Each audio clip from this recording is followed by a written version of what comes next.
1 minute ago, the gauge at Lake Mead recorded 1,066 feet above sea level. That number means almost nothing until you understand what sits downstream of it.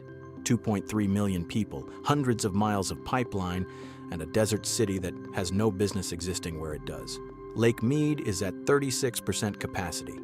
And the question that nobody in Las Vegas wants to answer out loud is a simple one. What happens when the water runs out? This is not a story about a drought. Droughts come and go. This is a story about a civilization built on a bet that human engineering could permanently outwit one of the driest landscapes on Earth. For decades, that bet was winning. Now, the odds are shifting. Below the surface of a shrinking lake, buried in solid rock beneath millions of gallons of water, there is a tunnel. It cost around $817 million to build. It stretches nearly 5 kilometers through the lake bed, and it exists for one reason only, because the engineers who designed it knew years ago that the water level was going to keep falling. They drilled not to find water. They drilled to stay ahead of losing it. That tunnel is the last line between Las Vegas and silence.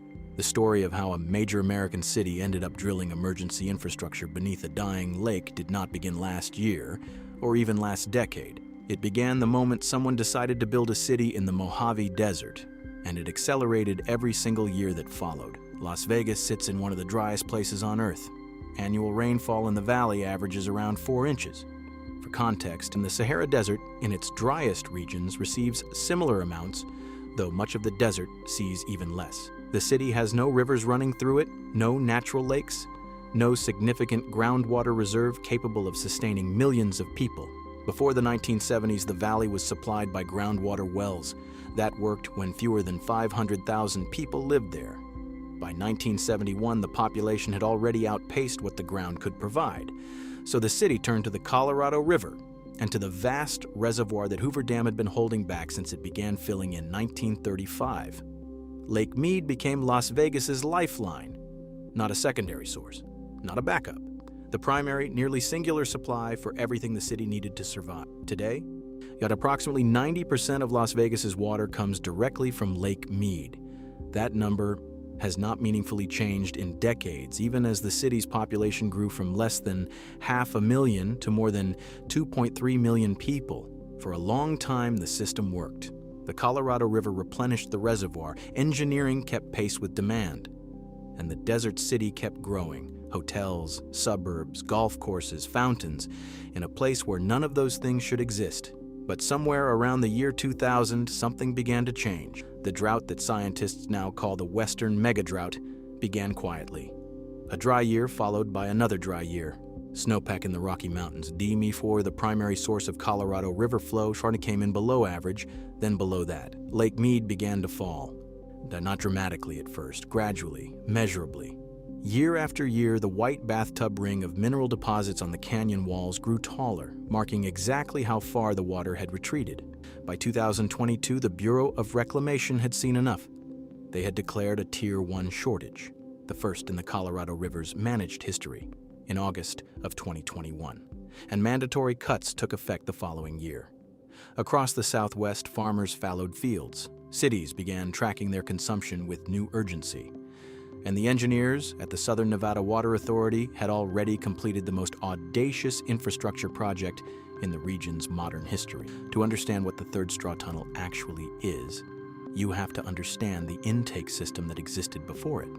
And Las Vegas draws water from Lake Mead through large underground pipes called intake tunnels, informally known as straws. The first 2 intakes were built at elevations designed for a full or near-full reservoir. As the lake dropped, those intakes approached exposure. At an elevation below 1,050 feet, they would begin drawing air instead of water. In a worst-case drought scenario, the city's supply lines would literally be hanging above the water line. Engineers recognized this vulnerability long before it became a crisis. The solution was radical: drill a new intake tunnel deeper than any existing infrastructure, deep enough to access water at the very bottom of the reservoir at elevations the previous intakes could never reach. The tunnel would burrow nearly 5 kilometers through solid rock beneath the lake bed itself, connecting at depth to the existing pipeline system. Workers operating in extraordinary conditions, drilling through rock under the full pressure of a lake above them, navigating seam connections that had to be engineered to within precise tolerances, completed the project, which became operational in September of 2015. The cost was around $817 million. That is the price of not running out of water. That is what it costs to drill a lifeline beneath a dying lake. But that's only part of the story, because the third straw tunnel solved today's problem. It did not solve tomorrow's. And the mathematics of the Colorado River Basin suggest that tomorrow will be harder than today. Our climate models project a significant reduction in Colorado River flow by 2050. Federal scientists, using the best available climate data, have produced estimates ranging from roughly 6 to 45%, with many projections clustering in the 20 to 30% range. The river that supplies water to approximately 40 million people across 7 states and parts of Mexico is expected to carry substantially less water in the coming decades, not because of any single weather event, but because of a permanent structural shift in the hydrology of the American West. As of March 26, 2026, the Colorado River Basin runoff forecast for the critical spring period stands at well below half of average. That is not a reassurance. It is a warning written in snowpack data. Our snowpack in the Rocky Mountains is the primary mechanism by which the Colorado River refills. Snow accumulates through winter, then melts slowly through spring and summer, feeding the tributaries that eventually flow into Lake Powell and then Lake Mead. When snowpack is below average, the river carries less. When that pattern repeats over multiple years, as it has, the reservoir does not recover, it retreats. Lake Mead reached its lowest recorded level since the reservoir began filling in the 1930s during the most intense years of the recent mega drought. The bathtub ring that became an unofficial symbol of the crisis grew to more than 100 feet of exposed rock in some location. Boat ramps extended hundreds of yards across cracked, bleached lakebed. Structures that had been submerged for decades reappeared. And monitoring stations at the Bureau of Reclamation recorded elevations that no engineer designing the original intake system had seriously planned for. Yet, what comes next could be even worse. Scientists use a term that sounds almost surreal when applied to a major American water source: dead pool. Dead pool is the elevation at which Lake Mead drops below the intake structures for Hoover Dam itself, below the point at which any water can be released downstream at all. At that level, the dam still stands. It simply stops functioning as anything other than a wall. The river below it runs dry. The cities and farms dependent on downstream flow lose access entirely. Dead pool is not expected in 2026. Official projections describe the Las Vegas water supply as secure through 2027. But secure through 2027 and permanently stable are very different statements. And the models that project substantial flow reductions by 2050 are describing a trajectory, not a discrete endpoint. Every year that snowpack comes in below average, every year that summer temperatures in the basin run higher than historical norms, that trajectory steepens. The Southern Nevada Water Authority has spent billions of dollars on conservation and infrastructure over recent decades. That investment has produced genuine results. Per capita water use in Las Vegas has declined substantially, even as the population grew. Recycled water now feeds golf courses and many of the exterior water features that define the Strip's visual identity. The system, by most metrics, is better managed than it was 20 years ago, and yet Lake Mead still sits at 36% capacity. The gap between conservation achievements and hydrological reality is not a failure of effort, it is a function of scale. 2.3 million people in a desert, sustained almost entirely by a single reservoir on a river that carries less water each decade. Conservation buys time.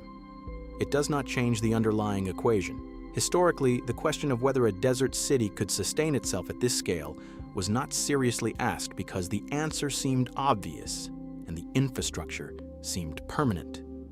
But the mega drought that began around the year 2000 has already been classified as the longest and most severe in at least 1,200 years. More severe, more prolonged, and more structurally damaging than the dry cycles of the 1950s and 60s that previous generations weathered. Climate researchers have connected its intensity directly to rising temperatures in the Colorado River Basin, which increase evaporation from the reservoir surface, reduce snowpack efficiency, and shift the timing of spring runoff in ways that reduce how much water the system actually captures. What is unfolding is not a weather event with a beginning and an end. It is a permanent renegotiation of what the American West can support, and now, scientists fear history may be repeating itself. The year 2022, with the year mandatory shortage cuts first took effect on the Colorado River, was also the year the region confronted the first formal tier of reductions in the river's managed history. That process triggered mandatory cuts. Agricultural users across the Southwest were required to reduce consumption. Cities held at reduced percentages of their baseline allocations. Water that had been promised under decades-old legal agreements was suddenly unavailable. The political fallout was significant. 7 states, 2 countries, and dozens of Native American tribal nations all hold legal rights to Colorado River water.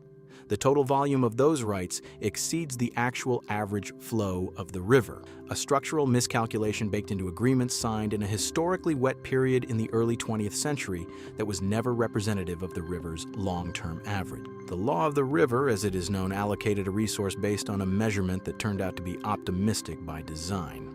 But what happens when the legal claims to water outstrip the physical water available is not an abstract policy question anymore. The states that draw from the Colorado River are already negotiating what comes next: how to reduce consumption, how to compensate farmers, how to sustain cities. Those negotiations are ongoing, contentious, and without precedent at this scale in American water law.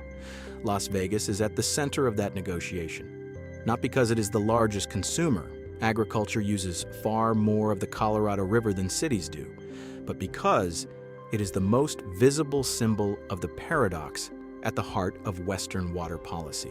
A city of more than 2 million people, built in a desert, dependent on a shrinking river, sustained by engineering that cost hundreds of millions of dollars, and that now runs through tunnels beneath a dying lake, because what happens next could rewrite maps. The Southern Nevada Water Authority updates its daily dashboard continuously. The Bureau of Reclamation publishes hourly lake elevation data. The National Oceanic and Atmospheric Administration issues updated runoff forecasts for the Colorado River Basin. Every one of those data streams is being watched closely by water managers, by state officials, by agricultural interests, and by the engineers responsible for keeping the taps running in Las Vegas. As of March 2026, the immediate supply picture is stable. The third straw tunnel is delivering water. The pipeline system is functioning. The water that Las Vegas requires is flowing. There is no emergency alert from the Southern Nevada Water Authority. There is no FEMA declaration.